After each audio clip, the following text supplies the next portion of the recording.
Live. Namaste. Namaste to all our audience who have joined us on this wonderful online platform brought to you by Disha Bharat. Good evening to one and all. It gives me immense pleasure to welcome you all to the first webinar of the online lecture series of the fourth edition of MyBHARAT campaign being organized by Disha Bharat. I'm Mandita Maskot. A small introduction about Disha Bharat. Disha Bharat is an NGO working with the vision of transforming youth to transform the nation. All our programs, workshops, and events that we conduct revolve around the theme, know yourself, know your country, and know your culture. This 15-day lecture series that begins today is an attempt in the direction of imparting knowledge of the rich heritage of Bharat, not just to students, but to the society at large. Today's lecture is on the topic Nalanda, a legacy of Indian knowledge ethos. We have with us Professor Dr. Sunaina Singh, an eminent educationist, leader, and institutional builder of international repute as our speaker for today. It is my privilege to welcome Professor Sunaina Singh, ma'am, to the online platform. Welcome, ma'am. I deem it a privilege to introduce Professor Sunaina Singh to you all. Professor Dr. Sunaina Singh is amongst the most prominent leaders in higher education in South Asia and around the world. Madam was the Vice Chancellor of the internationally renowned Nalanda University until May 2023. She was engaged with the huge task of rebuilding the renowned ancient university Nalanda. Madam currently serves on the board of Advisory Council of the Association of Universities of Asia and the Pacific. Under Madam's dynamic leadership, Nalanda University has been recognized and acknowledged with many awards. In recognition to Dr. Sunaina Singh's steering leadership, Madam has been presented with many awards.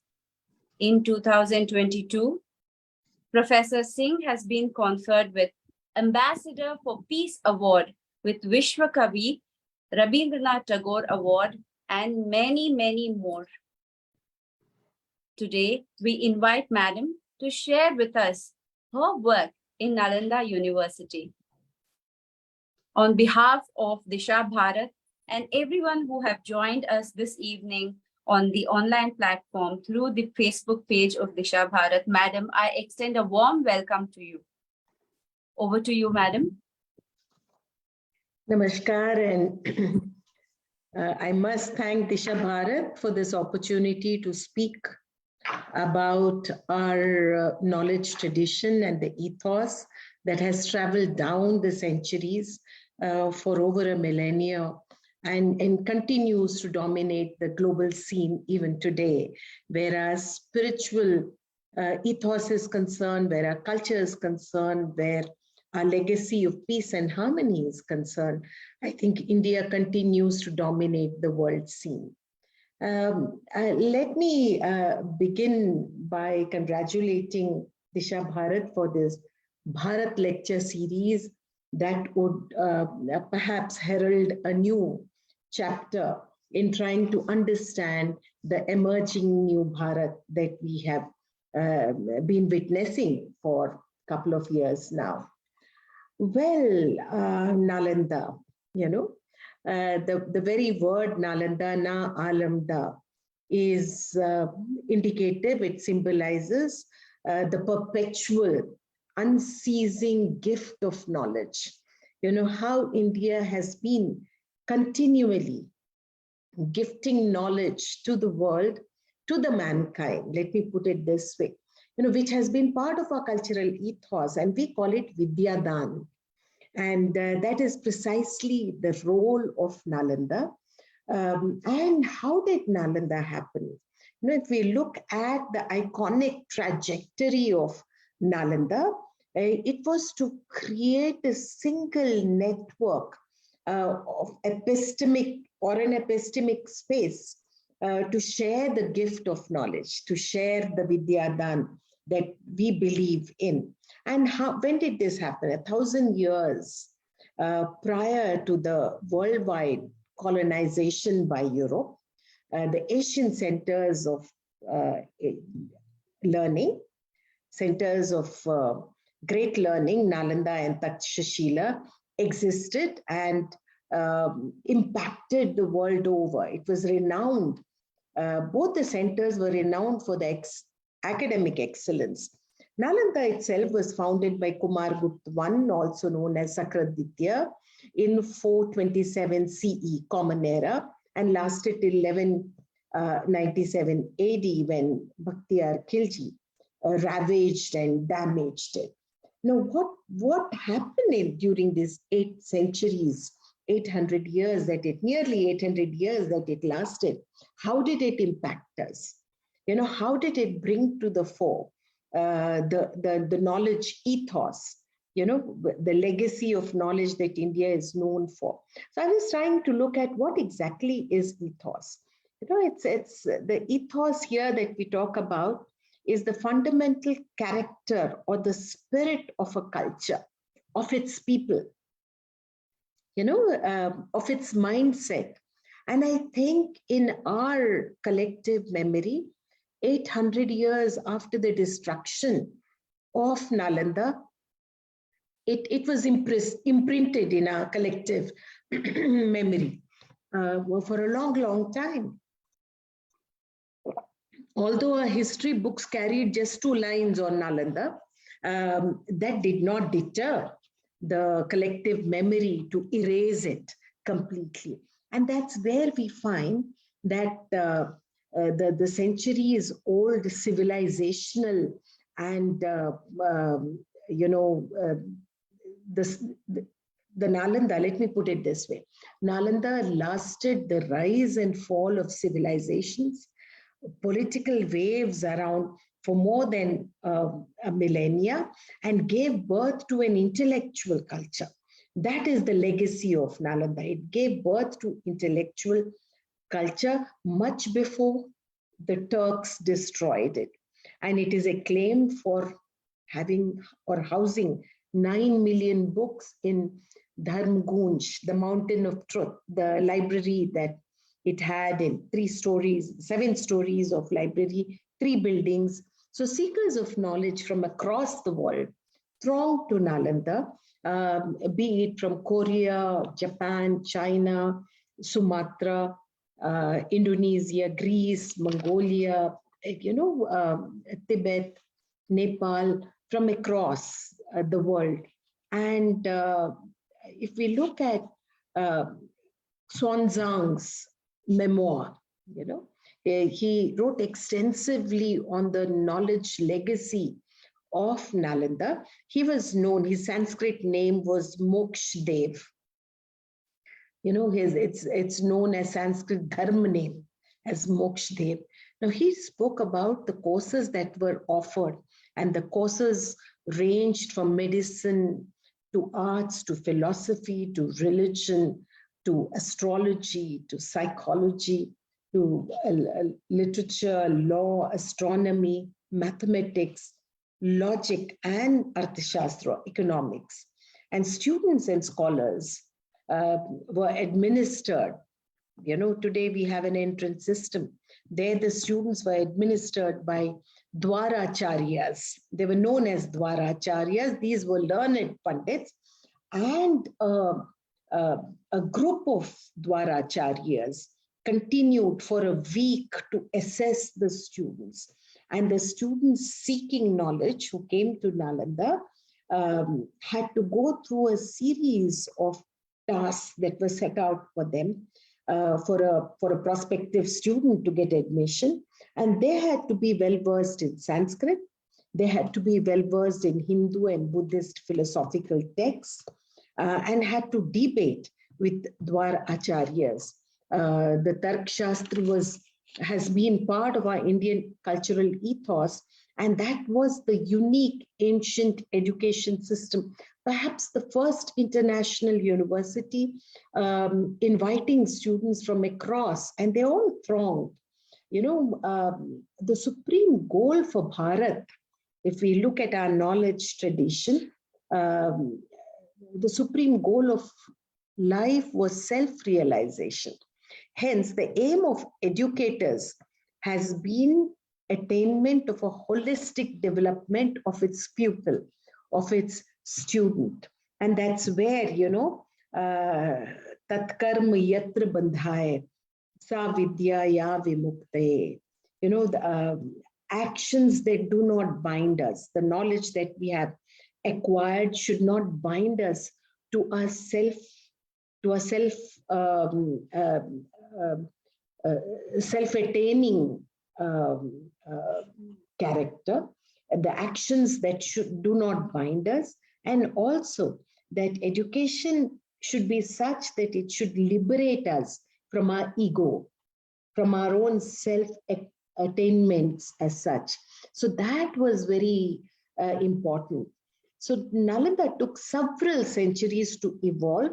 This we need to recognize, diversify, and extend it for 7 centuries. It was a civilizing influence not only within the country, but across the world. The seekers of knowledge from across the world.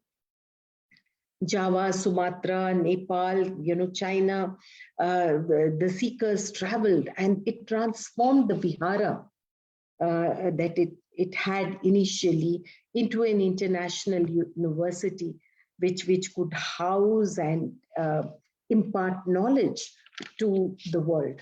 Now, the knowledge heritage that was imparted was not just a Buddhist tradition or Buddhist scholarship, but also non-Buddhist. It had Hindu, it taught Vedas, Upanishads, and Puranas, as well as Jain Agamas and Vinay Pitaka, Dhammapad, Abhidham, and these were rendered with excellent commentaries by scholars of the repute of Nagarjuna, Maitreya, Asanga, Dharmpad, Vasbandhu, and Shilbhadra, the Kulpati at that point of time.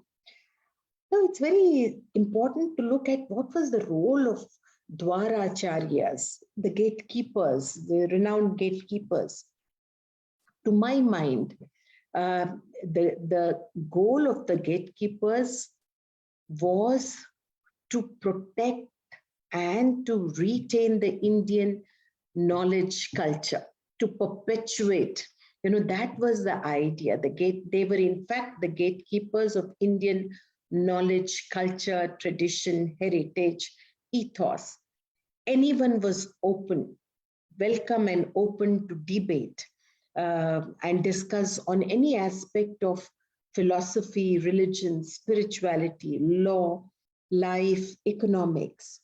It's the other unique aspect of Nalanda and what it gave to the world at that point of time. We are talking about 1600 years earlier when it started, was a multidisciplinary approach, a unique approach to learning, where the students were expected to learn, combine theology. While theology was compulsory, they were expected to learn other subjects as well. Very interdisciplinary approach. Sciences, which included sciences, including medicine, the healthcare, the Upanishads, Vedas, Panini's grammar, phonetics, etymology, Indology, yoga, and different aspects of yoga, and were all part of learning tradition. Even archery was taught. Dhanur Vidya was also part of it. In fact, Hyun Sang or Sangzong himself learned Yoga Shastra from Jaisena, the Guru Jaisena. It's also believed, in one of his memoirs, he recounts how King Harsha requested the then Vice Chancellor, a Kulpati, Shilbhadra, to send about 400 scholars to Orissa to debate with heretics. And Sangjeon or Hyun Sang was one of them. Hyun Sang stayed at Nalanda for 17 years, first as a student, then as a professor under Shil Bhadra. He was a pupil of Shil Bhadra. Now, what does Nalanda do today? When Nalanda was brought back in the second avatar, in its new avatar, in 2007, when it was, through in Cebu, Philippines, the East Asian Summit heralded, or when India proposed that Nalanda should be brought back onto the platform of knowledge in India, the East Asian countries agreed with the proposal because there was a collective memory across the countries of spirituality, of Buddhism, of Hindu ethos, of our cultural moorings, that impacted the world over around that time. And they thought that today, yet again, Nalanda should be a knowledge bridge, a bridging or bringing together the Asian countries. So this is yet again a new Asian renaissance that was, perceived. But it was in 2014, after the present government came, that the courses, in fact, took off. The first two courses were, of course, historical studies and ecology and environment. Ecology and environment, I must mention, according to Akhand Sutra, the ancient sages were in tune with nature and had defined the knowledge of every aspect of universe and nature. That was the significance, because if you look at Atharv Ved, it again has 63 sut on the preservation of ecology and environment, and how it's mind-blowingly relevant to today's times. So that was very important, and maybe that was the reason why the initial two courses to be connected to the land, was started in 2014, although in 3 or 2 pota cabins in a small government establishment in Bihar. But it took another 3-4 years or 10 years after its establishment that the university actually took off post to 2017, wherein we ensured that there is academic ordinance, there is a academic architecture laid out with global PhD, with the interdisciplinary courses, and the faculty need to be interdisciplinary and move with ease from one subject to another, because the campus itself has been created as a net zero campus, which is a laboratory to learn about our own environment and how we need to preserve. Ahar Pines, the water recharge theory, the 100 acres of water bodies that have been created, the architecture of Nalanda is in tune with the kind of ethos that Nalanda had earlier, because it taught Shilp Kala that included the architecture also, the visual tradition, which helped to build a net zero, net water, net energy, net waste. Again, it sounds great when we talk about it, but it took us nearly 4 years to put it together, get different experts from across the world to advise us, to put down rules and regulations of how to move forward, and with diligent work by our engineers and the government authorities who supported us, that we have a campus which is ready, which would be a pride of place even today. So an endeavor has been made to recreate the lost resource pool, the knowledge resource pool, the forgotten intellectual culture through its courses. Today we teach about 30 courses both short and regular courses along with global PhD. We have students from over 40 countries now, and this year I hope there are more countries joining in. And our international students are completely devoted to the kind of learning that was instilled in the Nalanda of yore, which we have tried to again reignite. And the only thing that is essential to recreate the lost ethos of knowledge is to have excellent faculty who are willing to learn, relearn, unlearn if possible, and then relearn new ethos of going back. So the trajectory has been one of growth. It has been one of development. Now, how did it impact? I was looking at, if we look at our own knowledge tradition, what were the things that impacted us? Now, India itself has been a knowledge center. The civilizational legacy that we talk about today has been part of us for over 7,000 years now. And Rig Ved, the Vedas being the first knowledge scriptures that were there, both Shruti and Smriti.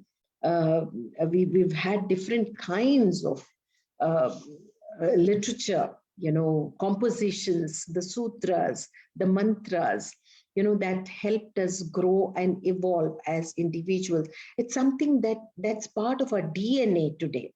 And that's where I thought that it's important to look at and connect Nalanda's legacy with our own knowledge tradition, knowledge ethos, and how it's part of our DNA. That's the attempt I'm trying to make to connect both. So the unbroken living tradition of literature, composition, scriptures, the oral traditions has been part of our life.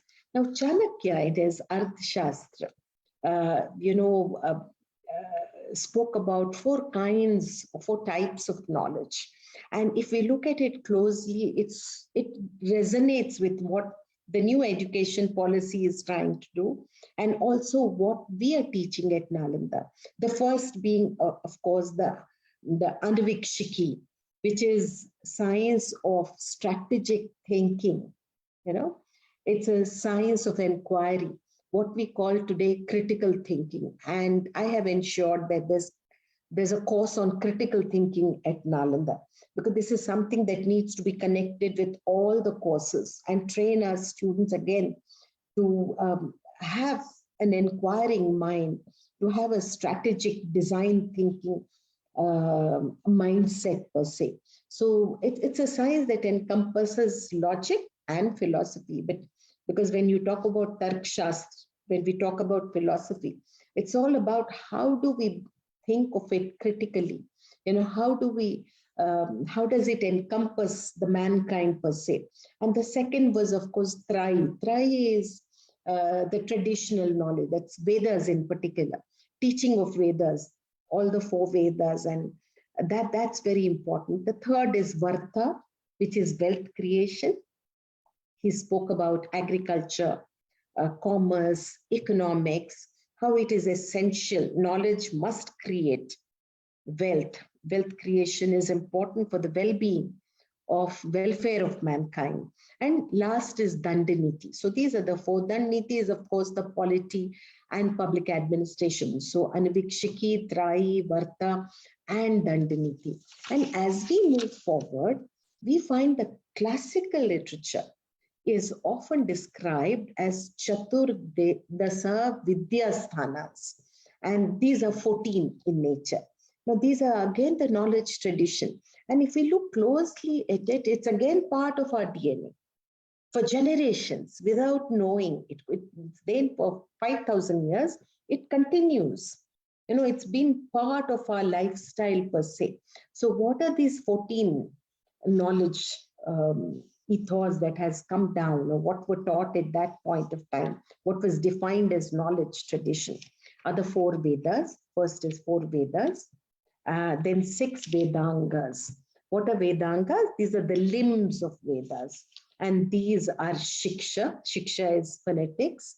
Vyakarna, which is grammar. Chand, which is meter. Nirukt, which is etymology. Kalpa, which is ritual. That is application of knowledge. That is Kalpa. That's the ritual. And Jyotishya, which is astronomy. So science, astronomy, mathematics, logic.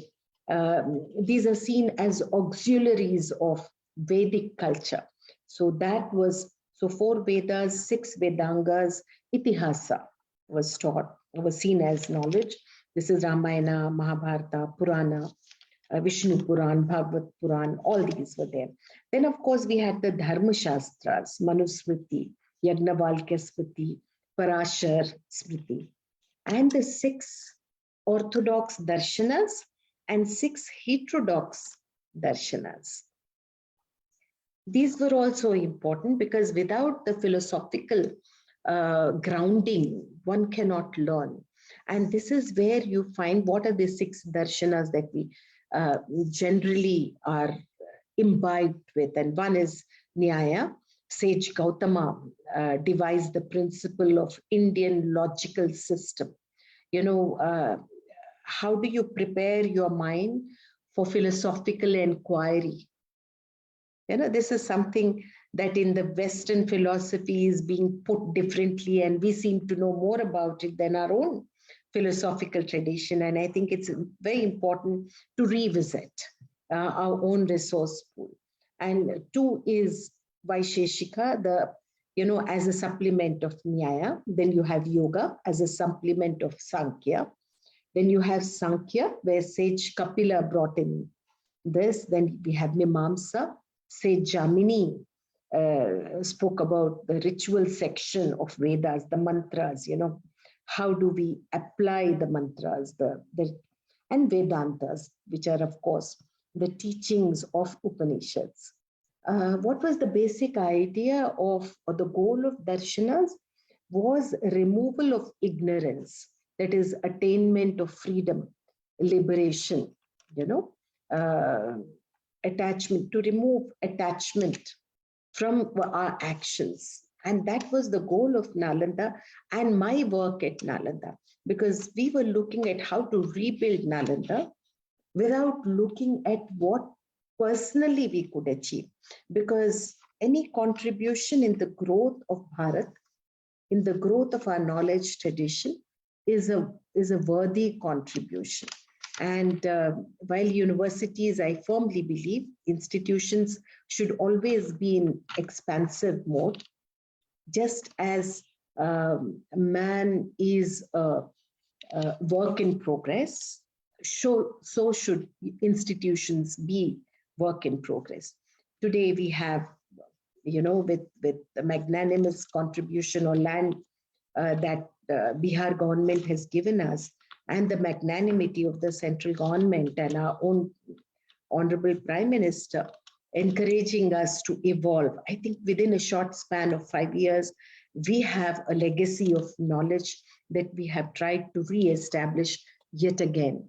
And that is where I think it's very important that all these were brought into the Hindu studies, the Buddhist studies, you know, the comparative religion, the new courses were brought in to come back to knowledge tradition. Apart from, you know, Itihasa, Dharma Shastras, Darshanas, we have Nyaya, which teaches logic and epistemology, the epistemic truths that we have needed to be taught. Then, you know, sometime 4 Vedas were also made part of knowledge tradition. And what are these? This is the healthcare, that is Ayurveda, which has been part of our knowledge tradition. You know, and then we have Dhanurved, which is archery, the defense studies that we talk about today. Gandharved is the music, arts, the human, the emotional quotient that we talk about, how we need to develop an ethos or a finesse in our personality, how aesthetics is very, very relevant for your core thinking and for your personality to evolve. And of course, the Shilp Ved, the architecture, the visual tradition, how we build our temples have been an example of the great Shilp Ved or metallurgy, of that point of time, how it's still unrusted. We don't know the techniques that were evolved, but uh, the kind of knowledge that we had then, it needs to be revived yet again. We need to get back to that. So apart from this, you have Upanishads, you have Four Noble Truths of Buddha. Then Buddha believed that our life is shaped by our mind. We become what we think. Buddha Chit that he spoke about is very similar to Yogast Buddhi that Krishna speaks about in Bhagavad Gita. And then we have, how is knowledge taught or imbibed? And we have the Gyan Yoga, the way of wisdom, path of knowledge, self-realization. Upanishads, the three practices of Sravana, Manana, and Nidhyasana, meditation. And then we have Karma Yoga, which is learning to apply Gyan, your knowledge. And then, of course, the third and the most important, this is again part of our DNA, is the Sahayog, that is learning to live together. We know that our knowledge tradition is all about being accommodative. Ano bhadra kritavo yantu vishwataha. When we say, let noble thoughts come from all directions and enrich us.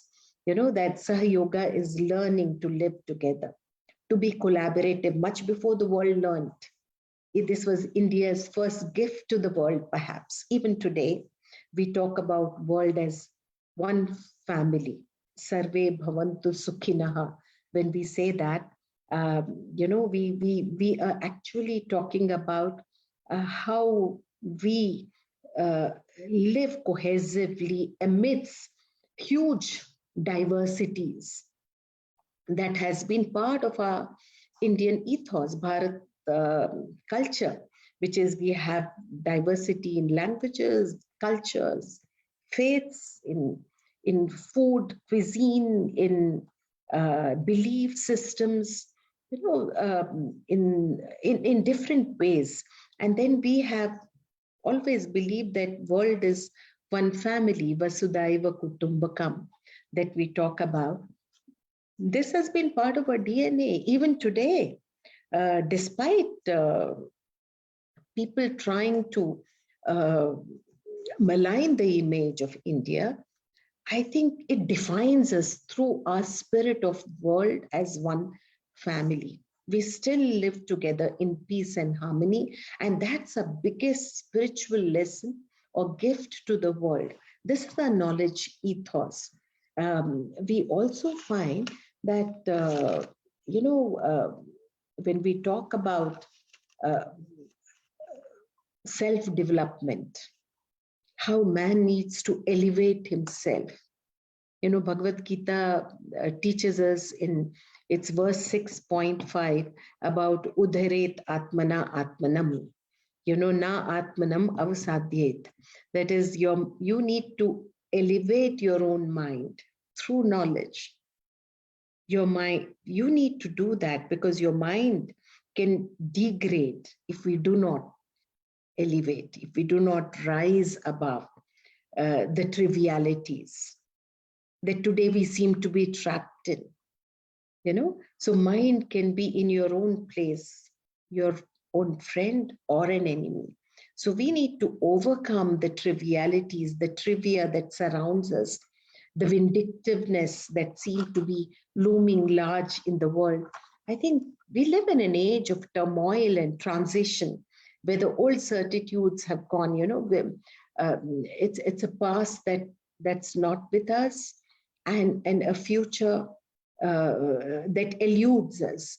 In between the two, I think India is the key, can be the example of how to preserve and how to progress with wisdom, with equanimity, with balance, where we need to look at our own iconic trajectory that continues to inform us, continues to take us forward. I think these are some of the things that I wanted to share with my friends this evening, because when we talk about dharma, what exactly is dharma for us? This is something that defines in the Purusharthas the role of the four chapters of human life per se have to be directed by dharma. That is, dharmo rakshati rakshitaha. If we protect dharma, then dharma protects us. I think that has been our calling, that has been our takeaway from our own knowledge tradition. And that's where I believe that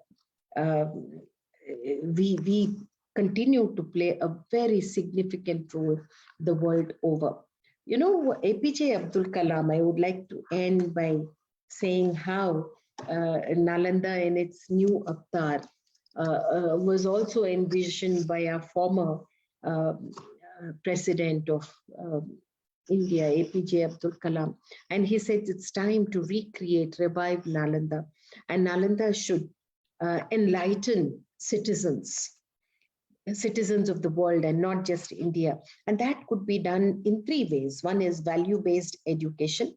Two, religion transforming into spirituality. How spiritual ethos is more important than religion per se, which could be divisive. The third, of course, is the economic development. And I think all these three are part of our education today.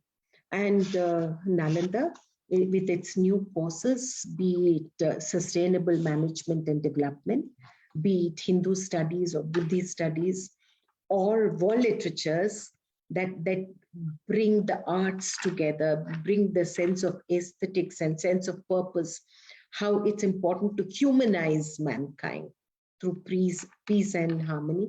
These are the courses that will take us forward. And the more interdisciplinary we get, the more multidisciplinary we get, I think we would be defining the world knowledge ethos yet again. With that, thank you very much for the opportunity. Nalanda is yet again at the cusp of defining India for the world. Thank you.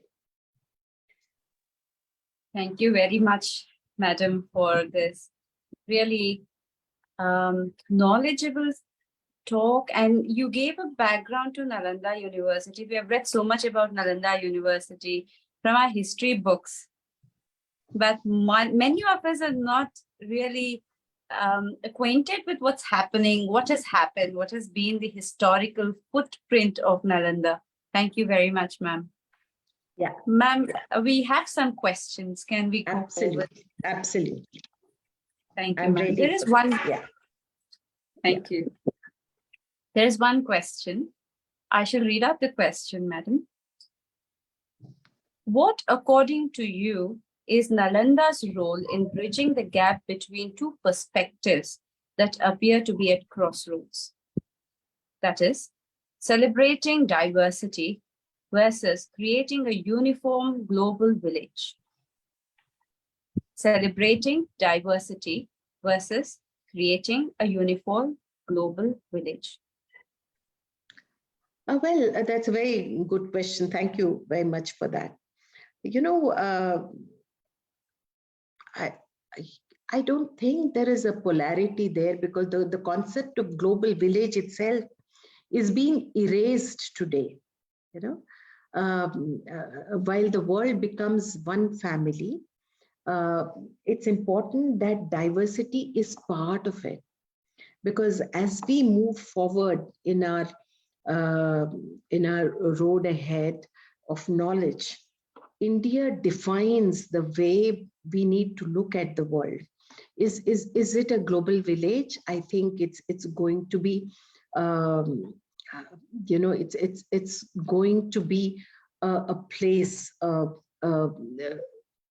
If you look at the global South per se, or if you look at the strategic positioning of East Asian countries or the Pacific countries surrounding.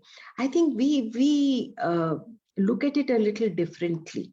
And we need to define that diversity is part of the ethos. And the more diverse we get, the more closer we become. You know, diversities do not differentiate, but it should, that has been the Indian ethos. So we need to redefine ourselves. We need to reposition the entire globe.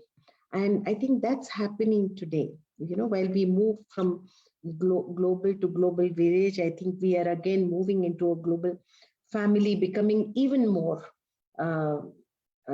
nuclear in our thinking, but certainly not nuclear in terms of geographical space, because all of us have to come together, different nationalities, and every nationality has to learn. And that's the role of education, I think. And Nalanda defines that. If you look at Nalanda today, I think in a span of 5 years, we have grown from 2 country students coming to us, 12 students, after the dropout, maybe 10 or 9 who took the degrees in the first 2 years.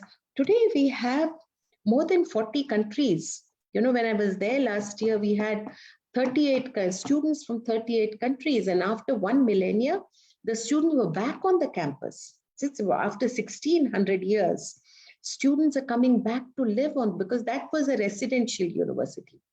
When Nalanda started in 2014, the classes, the students were living in hotels as residences. We had to convert. And today, when you have the campus that defines knowledge in a different way, we are saying that knowledge is borderless. It is boundless. We need to come together. You know, 38 to 40 country students coming together to learn Hindu studies or Buddhist philosophy or ecology and environment or the historical studies, you know, the history of science, history of philosophy. How do you redefine history? You know, temple history, for example, the Chola dynasty played a very important role. Or the patronizing of Nalanda by different kingdoms across East Asia, and not just Asia, not just India, is all an indication of moving beyond and encompassing people through the knowledge route. I think that is very important. Dhanyavad, ma'am. We have yet another very interesting question. Ma'am, you did mention Ano Bhadraha Krutavo Yantu Vishwataha during your speech. Laying more emphasis on it, there is a question that follows this way, ma'am. Indian culture has always believed in Ano Bhadraha Krutavo Yantu Vishwataha. In this regard, what are the practices related to cultural exchange followed in Nalanda University? Cultural exchange programs. Yeah, cultural. See, the very interesting question, and I'm glad somebody has asked this. Because when we talk about cultural exchanges, we are talking about different nationalities.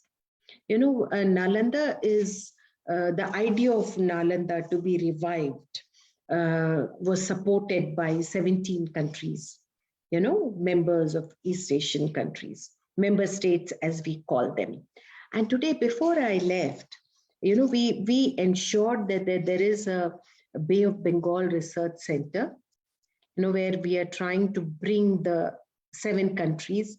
Then we have the ASEAN AINU, ASEAN India Network of Universities, where we are again trying to build as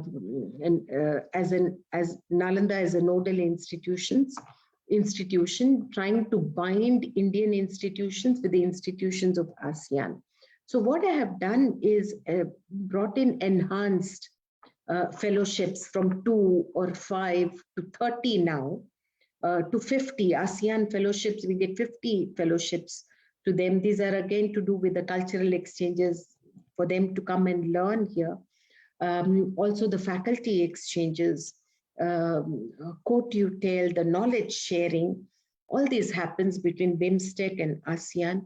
Then we have just before I left, it was a work of nearly 1 year with the support of MEA, SEO division, Shanghai chair for shared Buddhist ethos. And the first chair is to be from India. But we have Buddhist studies students, 99% of students are international. You know, we have students from Bhutan, we have students from across the world. We do get 1 or 2 students from New Zealand, from the West as well, from Europe, from America, to, of course, Vietnam, Bhutan, and Myanmar, and other countries of East Asia. So when we look at knowledge sharing per se, the cultural exchanges that we have, when the students come, the fellowships that help them to seek knowledge, because even today, the seekers of knowledge still throng, growing from 10 students to 1,000, wherein about 90% of students in our regular programs of masters and PhD are international. Now, that's all about cultural exchange. That's about borderless learning, how we bring different nationalities to India and teach our knowledge tradition. So the resource pool of knowledge that we have, we share it with them because it's civilizational heritage that binds East Asia with India. But students come from Africa, from Greek islands, from the West, from Europe, thronging yet again. So this has to be a center of learning in coming years. So we've ensured that the foundations are laid now for cultural exchanges. We have faculty coming from overseas to teach. This semester, I've ensured there are 3 more faculty joining us from different parts of the world. And August, they're not there in the campus, they would. So a lot of groundwork that has been done to create a net zero campus, sustainable campus. Our Prime Minister has defined life, environment for life. And that's what we have done at Nalanda as a sustainable campus, as a sustainable architecture of knowledge that has been created, how to train youngsters, how to train our new generation to take back the Indian ethos of learning and spread it yet again as messengers of peace and harmony, of new knowledge, that will inform them. So there is new economics as well here, the blue economy, there's sustainable management, the leadership roles that need to be, because I personally have redefined leadership, because leadership is all about how do you bring about effective changes? How do you ensure that transition is at a proactive level? If you look at Nalanda today, if you visit the website, if you see the buildings, if you see the academic architecture, the global PhD, where students are willing to take, and I have requests even today for a blended mode of learning, particularly Hindu studies, which people believe that masters and global PhD are very significant for the world over. Thank you, ma'am. I'm sure many doctors are speaking about borderless practice, and we educationists have to now think about borderless learning and borderless education. India is taking its steps. Thank you for reinforcing that message in today's lecture, ma'am. Ma'am, with your permission, may I move on to the next question? Go ahead, please. Thank you, ma'am. The question is, it is Dr. APJ Abdul Kalam's vision which led way to the revival of Nalanda University. Can you share some of the steps taken to make his vision India a reality by igniting the minds of youth? Well, APJ Abdul Kalam in 2007, actually 6, spoke about the revival of Nalanda in Bihar State Assembly. And he was talking about how it's time for the Asian Renaissance to again take place, because it is Nalanda which can create enlightened citizens. That should be the goal of Nalanda. It should create yet again enlightened citizens who can look beyond themselves. So this is what Nalanda has done between 2010, when it was recreated by an act of parliament in 2010. It took about 4 years. And maybe with the onset of our present government, the academic profile was built. The courses were commenced only in 2014, while in reality we've been, on paper for 2040. So that was a lost time, I thought. We could have done much more in terms of not just planning, but policy making, ensuring there are exchanges, ensuring there are fellowships. It took me about 4 years to go to different branches of MEA, because government is extremely supportive, and Ministry of External Affairs was too happy to help us.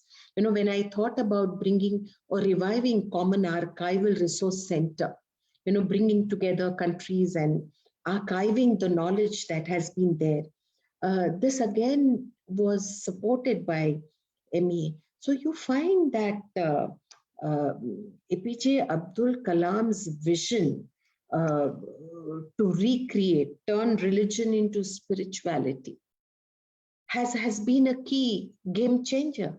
And that's what we have done, past couple of years, when we said that the Buddhist studies has to look at Buddhist philosophy, what were the 4 noble truths, what was the Ashtang Marg, that should define and redefine mankind. What did the Upanishads have to tell us? What was the Vedantic culture that spoke about how man needs to elevate himself? Holistic education is important. So these were the value-based education that he spoke about, character building that Vivekanand spoke about. These are the foundations of Indian knowledge ethos per se. And the Vedas have told us as to how we need to Ano Bhadra. We've already spoken about how Dharmo Rakshati Rakshitaha. This is how a dharma itself is to bring to the table new ethos of learning for the 21st century that can elevate man to rise above his own self-centered, self-seeking nature. I think this is the crux that APJ Abdul Kalam was talking about, how there needs to be a renaissance of learning, how we need to revive our own ethos. Yes, ma'am. Ma'am, you have mentioned about values, you mentioned about leadership, and you also mentioned about how leadership doesn't just define itself by the dictionary meaning. It is more about the kind of work, the kind of zeal that the leader puts into the work. Ma'am, is there a message that you want to convey to the youth of today about leadership and how they can see leadership in the right light? Leadership is all about transforming your surroundings, transforming the world through goodness, through selfless work, through having a passion for what you do and transforming that into reality. How ideas should be transformed into reality, that can be done with dedication, with sincerity, with commitment, with a vision, with a roadmap for yourself, a roadmap that comprises the humankind, how the welfare of mankind is important. This is very, very significant. Every leader, if you take a closer look, has worked for the society, has brought in an effective change in the society. So my leadership, to give an example at Nalanda, was how to transform it from a small establishment with quota cabins into a truly international institution, worthy of its name, of its image as a knowledge center, as a center of learning, with an illustrious history. And we had the land that the government had given, and we have the resources that the central government is supporting us with. So why not create a new world of knowledge? And that can be done when leadership is inclusive. We create a team or a pool of dedicated workers. And I must say there were few dedicated, very sincere and honest workers whom I could take along and rebuild in a short span of 4 or 5 years, despite the COVID, 2 years of a gloomy COVID scenario. We still unmindful of other things. We kept marching forward. Today, what you see is the reality. That's the beginning of new knowledge theory per se, new foundations. So leadership must bring about an effective change for the good and should involve all mankind. It should be able to. So my message to youth would be elevate yourself. Udharet atmana atmanam. Unless you learn to elevate yourself with passion, with dedication, with commitment, with a vision, with a goal, and all goals should be expansive.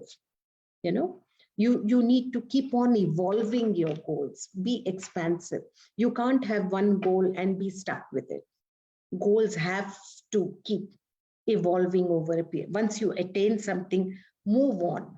Because that's the scientific inquiry, anivikshiki, that I spoke about, the critical thinking, the science of inquiry. Our philosophy teaches us to keep moving forward. So I think youth are extremely intelligent, are expansive in their thinking. See, the world over, if you look at the intellectual contribution by Indians, hugely surpasses any other nationality. So we have the resource pool of intellect. We have the resource pool of dedicated knowledge workers. It's the only thing that we need to give to them is research laboratories, and also how to build an ethos of development. I think that is very important. And of course, economics is important. Economic development, we cannot move forward without that. And the governments need to continue to support educational institutions so that we create a scientific base of growth and progress. That's a very powerful message, ma'am. If I have to put together what you said, it's to elevate. The message to the youth is to elevate, expand, and evolve in today's economic ethos of Bharat in Bharat towards the global good. Thank you very much, madam, for giving some time out of your busy schedule and addressing our audience today who have gathered in our online platform and watching this lecture series. This being our first day, it was imperative on our part to speak about the Indian culture. Thank you very much, ma'am. On behalf of Disha Bharat and all our audience, I extend a very warm and thankful gratitude to you. Thank you, Dr. Sunaina, ma'am.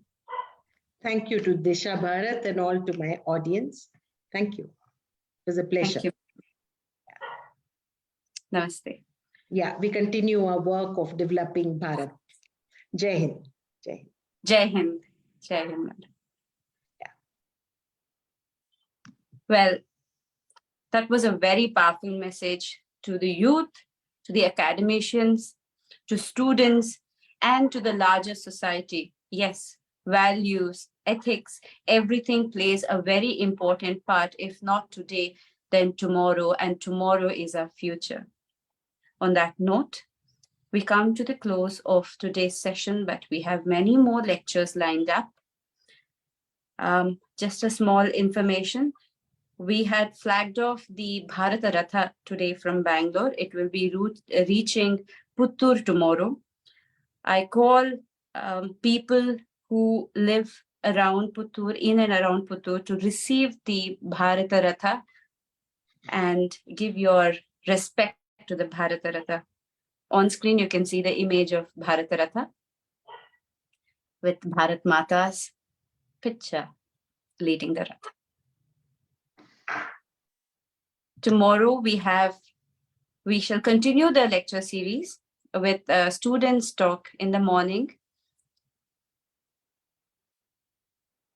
Nilambar and Pitambar, freedom fighters from Jharkhand in eastern India, were brothers who led a revolt against the East India Company in 1857. This is the talk by the students. Please join us at 7 a.m. for a 30-minute talk from students on different topics, tomorrow being Nilambar and Pitambar. We meet yet again tomorrow evening in the lecture series. And the topic for tomorrow is, maybe display it on the screen for our audience. The talk